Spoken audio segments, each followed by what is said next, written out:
सभी को नमस्कार। आज अपन आगे का रिवीजन करते हैं। आज अपन पढ़ेंगे थेल्स थ्योरम। बहुत ज़्यादा इंपॉर्टेंट है थेल्स थ्योरम। ट्रायंगल एबीसी में एबी एवं एसी के मध्य बिंदु डी एवं ई इस प्रकार है कि डी पैरेलल बीसी तथा बीसी बराबर 8 सेंटीमीटर है, तब डी का मान क्या होगा। देखना, ये ट्रायंगल बनाया अपन ने, तो उन्होंने बोला जो ए बी और ए सी के मध्य बिंदु कौन से, मध्य बिंदु जो इस भुजा को बराबर भागों में बांटता है उसको मध्य बिंदु कहा जाता है। अब ए सी का ए बी का क्या है, डी है, और ए सी का क्या है, ई है। तो अपनी थेल्स थ्योरम ये कहती है कि जो डी होता है, डी होता है वो क्या होता है, बी सी का हाफ होता है। तो बी सी क्या है, 8 है, और आधा होता है तो 2 से भाग दे देंगे, तो क्या आंसर आ जाएगा अपना, 4 आ जाएगा। इसी प्रकार से आगे का क्वेश्चन करते हैं। ये थेल्स थ्योरम है, बहुत ज़्यादा इंपॉर्टेंट है, इसका प्रूफ भी आता है, तो इसको आप पढ़ लेना। दो समरूप त्रिभुज की संगत भुजाओं का अनुपात 4:9 है, तब उनके क्षेत्रफल का अनुपात क्या होगा। देखो, समरूप त्रिभुज ए बी सी और पी क्यू आर समरूप है, एक समान है ना। तो समरूप त्रिभुज का जो क्षेत्रफल होता है वो जो भुजा रहते हैं ना, इनका स्क्वायर होता है, इनके क्या होता है, स्क्वायर होता है। तो इसने पूछा अनुपात पूछा है, तो बी सी तो ए बी और पी क्यू का क्या दे रखा अपन को, अनुपात दे रखा 4:9। तो 4 का स्क्वायर क्या होता है, 4 का स्क्वायर 16, 9 का स्क्वायर 81, तो इसका अनुपात क्या हो गया, 16:81। इसी प्रकार अपन कुछ क्षेत्रमिति के सूत्र भी याद कर लेते हैं, जिससे आपके आसानी हो जाएगी। ये है रेक्टेंगल, आयत। ये क्या है, आयत। आयत क्या होता है, आयत वह होता है जिसके आमने सामने की भुजा क्या होती है, बराबर होती है। जिसके आमने सामने की भुजा क्या होती है, बराबर होती है। और कितने डिग्री का कोण बनाता है, चारों 90 डिग्री। कितना डिग्री का कोण बनाता है, 90 डिग्री का। और आमने सामने की भुजा क्या होती है, बराबर होती है। मतलब अपन कह सकते हैं ए बी बराबर क्या होता है, डी सी होता है, और ए डी बराबर क्या होता है, बी सी होता है। ये अपना आयत हो। आयत का परिमाप निकालने के लिए क्या होता है, इसका परिमाप। परिमाप क्या होता है, ये जो कितनी बॉर्डर है, कितनी आसपास से कितनी जगह घेर रखी, इसको क्या बोलेंगे अपन, परिमाप। तो परिमाप निकालने का सूत्र क्या है,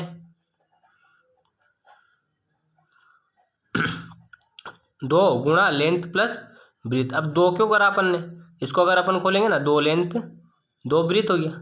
अब 2 लेंथ क्या होगी, जिसकी लंबाई, 2 ब्रीथ इसकी चौड़ाई क्या हो गई, लंबाई प्लस चौड़ाई। 2 बार है, ये भी और ये भी, इसलिए अपन ने 2 कॉमन ले लेंगे और लंबाई प्लस चौड़ाई हो जाएगा। इसका क्षेत्रफल कैसे निकालेंगे, इसका क्षेत्रफल निकालेंगे अपन लंबाई गुणित चौड़ाई। क्या कर देंगे अपन, लंबाई गुणित चौड़ाई। समझ में आया। इसी प्रकार से अपन, ये तो आयत हो गया, अब ये हो गया वर्ग। वर्ग क्या होता है, वर्ग जिसकी चारों भुजा क्या होती है, बराबर होती है। चारों भुजा क्या होती है, बराबर होती है। तो इसका परिमाप कैसे निकालेंगे, इसका परिमाप निकालेंगे, चारों भुजा को क्या कर देंगे, परिमाप चारों भुजा क्या कर देंगे, जोड़ देंगे, 4a। अगर भुजा अपन ने ए मानी हो तो इसका क्षेत्रफल, अब इसका क्षेत्रफल क्या है, चारों भुजा तो बराबर है, चारों भुजा बराबर है, तो क्या कर देंगे अपन, इसका ए का वर्ग कर देंगे। यह क्या हो गया, इसका क्षेत्रफल हो गया। इसी प्रकार अपन सिलेंडर का देख लेते हैं। सिलेंडर को हिंदी में बोलते हैं बेलन। बेलन, अगर अपन बेलन का आयतन देखेंगे, क्या देखेंगे, आयतन। आयतन इसका होता है पाई आर स्क्वायर एच। क्या होता है, पाई आर स्क्वायर एच होता है। क्या होता है, पाई आर स्क्वायर एच। इसका वक्र पृष्ठ क्या होता है, इसका वक्र पृष्ठ होता है, देखना, इसका वक्र पृष्ठ होता है 2 पाई आर एच।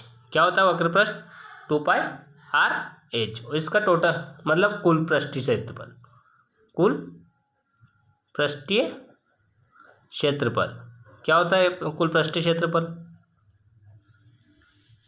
बताओगे कौन, इसका कुल पृष्ठीय क्षेत्रफल होता है 2 पाई आर आर प्लस एच। क्या होता है, कुल पृष्ठीय क्षेत्रफल 2 पाई आर आर प्लस एच। क्योंकि कुल पृष्ठीय क्षेत्रफल में क्या, ये भी जुड़ जाएगा, ये भी जुड़ जाएगा। वक्र पृष्ठ में इसके साथ दोनों का आयत और इसकी लंबाई जुड़ जाएगी, हाइट जितनी भी है ना।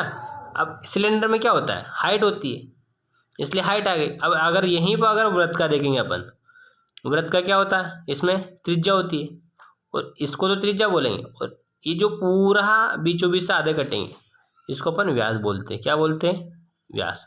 और इसका क्षेत्रफल क्या होता है, इसका क्षेत्रफल होता है पाई आर स्क्वायर। क्या होता है, पाई आर स्क्वायर। क्या होता है, पाई आर। और इसकी परिधि का सूत्र क्या होता है, वृत्त के परिधि, इसकी परिधि होती है 2 पाई आर। क्या होती है, 2 पाई आर होती है। अपना सर्कल भी हो गया जिसको वृत्त बोलते हैं, सिलेंडर भी हो गया जिसको बेलन बोलते हैं, वर्ग, आयत। आप पढ़ेंगे, क्या पढ़ेंगे, घन। एक घन बच गया और एक घना बच गया। देखो घन में क्या होता है पता है आपको, घन बनता है वर्ग से। कैसे बनता है, वर्ग से। क्या कैसे बनता है घन, वर्ग से। और घनाभ कैसे बनता है, आयत से। घनाभ कैसे बनता है, आयत से। ये चीज़ें बहुत बहुत माइनर है, माइनर चीज़ें, छोटी छोटी चीज़ें अपन को याद रखनी पड़ेगी। घनाभ कैसे बनता है, आयत से बनता है। अब घन, घन का अब अगर आप सूत्र निकालोगे, अब घनाभ का भी निकालोगे। घनाभ का आयतन क्या होता है,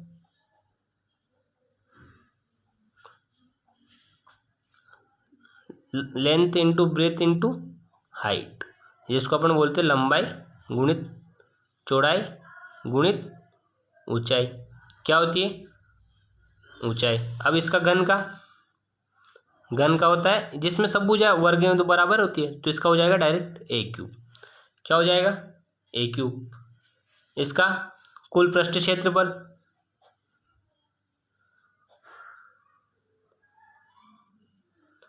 देखो हिंदी में मेरे को मात्रा की इतना दिया ज्ञान नहीं है, तो मात्रा को देखना, मतलब इतना देखना मत, हो जाती है। मतलब मेरे को इतनी हिंदी आती नहीं है, मैं इंग्लिश माध्यम का लड़का हूँ।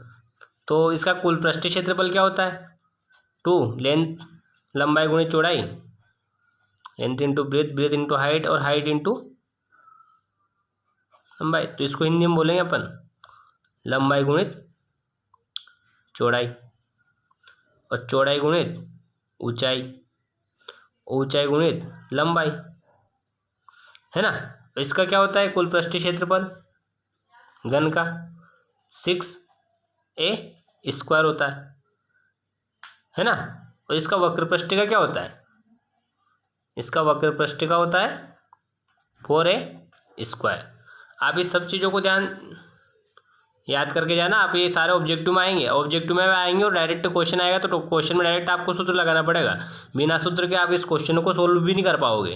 अगर वहाँ पे पूछ लिया आपसे कि वर्ग का परिमाप क्या है, तो आपको अगर सूत्र नहीं याद है 4 है, तो आप नहीं कर पाओगे, है ना। क्षेत्रफल, ऐसे क्षेत्रफल अगर भुजा दे रखी हो तो आप डायरेक्ट भुजा के क्या कर दोगे, स्क्वायर कर दोगे, वर्ग कर दोगे, है ना। और वृत्त का दे देंगे, परिधि का दे देंगे, परिधि का देके क्षेत्रफल पूछ लेंगे, आयतन का पूछ लेंगे, वक्र पृष्ठ का पूछ लेंगे। इसी प्रकार अगर आप उन्नयन और अवनमन कोण को भी देख सकते हैं। अब अगर ये सूरज है और कोई आदमी यहाँ खड़ा है, तो ये सूरज है। अब आप सूरज को यहाँ से देख रहे हो, खड़े हो, तो आप ऊपर की ओर देखोगे। अब जो यहाँ पे जो एंगल बनेगा, कहाँ पे, यहाँ पे, ये एंगल कौन सा रहेगा, उन्नयन। कौन सा रहेगा, ये उन्नयन कोण रहेगा। कौन सा रहेगा, उन्नयन कोण रहेगा। अगर आप ऊपर से देख रहे हो, ये छत पे खड़े हो आप, है ना, खड़े हो, अब मान लो यार, अब मेरी इमेज भी थोड़ी अच्छी है, अच्छा बनाता हूँ मैं वैसे इमेज, है ना। आपने नीचे की ओर देखा, जो आपने ये यहाँ पे जो कोण बना है, जो ये थीटा एंगल बना है, थीटा जो कोण बनाया वो कौन सा रहेगा, अवनमन। कौन सा रहेगा, अवनमन। कौन सा रहेगा,